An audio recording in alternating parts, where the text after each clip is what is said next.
પિયર માં મારા સુહાગની રક્ષા કરજો માં.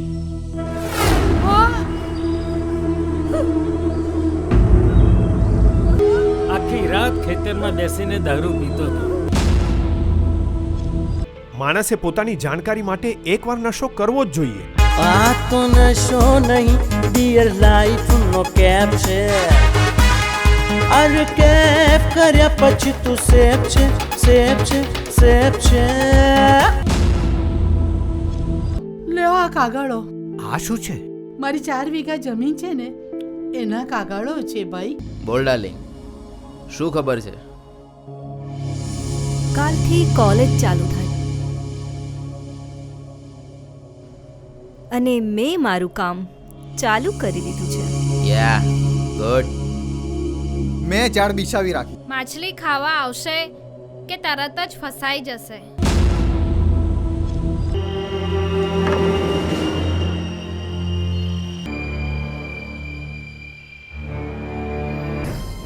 માં અમિત છે ને ખરાબ લતોની સોબતમાં ચડી ગયો છે. અરે વડોદરાની પોલીસે કોલેજના સ્ટુડન્ટની રેવ પાર્ટી પર રેડ પાડી છે.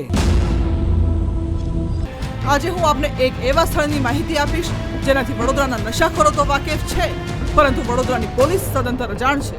જુઓ જુઓ દર્શક મિત્રો, આ બધા જ કોલેજ સ્ટુડન્ટ્સ છે. આ ભાઈ ચલમ પી રહ્યા છે, પેલા ભાઈ સિગારેટમાં ચરસ ભરીને નશો કરી રહ્યા છે. જતીન, હવે શું થશે?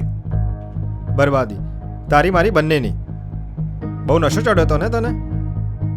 કોલેજમાં પ્રવેશ થતાની સાથે જ કેટલાક વિદ્યાર્થીઓ ભણવા કરતા અન્ય પ્રવૃત્તિઓમાં વધારે રસ લેતા થઈ જાય છે.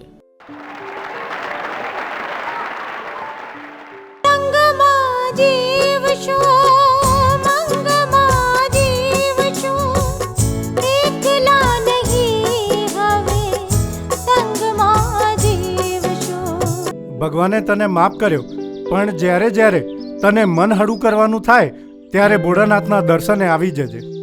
ए गोल्डे, 2 दिन में पैसा चाहिए. पैसा नहीं मिला तो तुझे कॉलेज के कैंपस में आके सबके सामने मारेंगे, समझा? સમજી ગયો.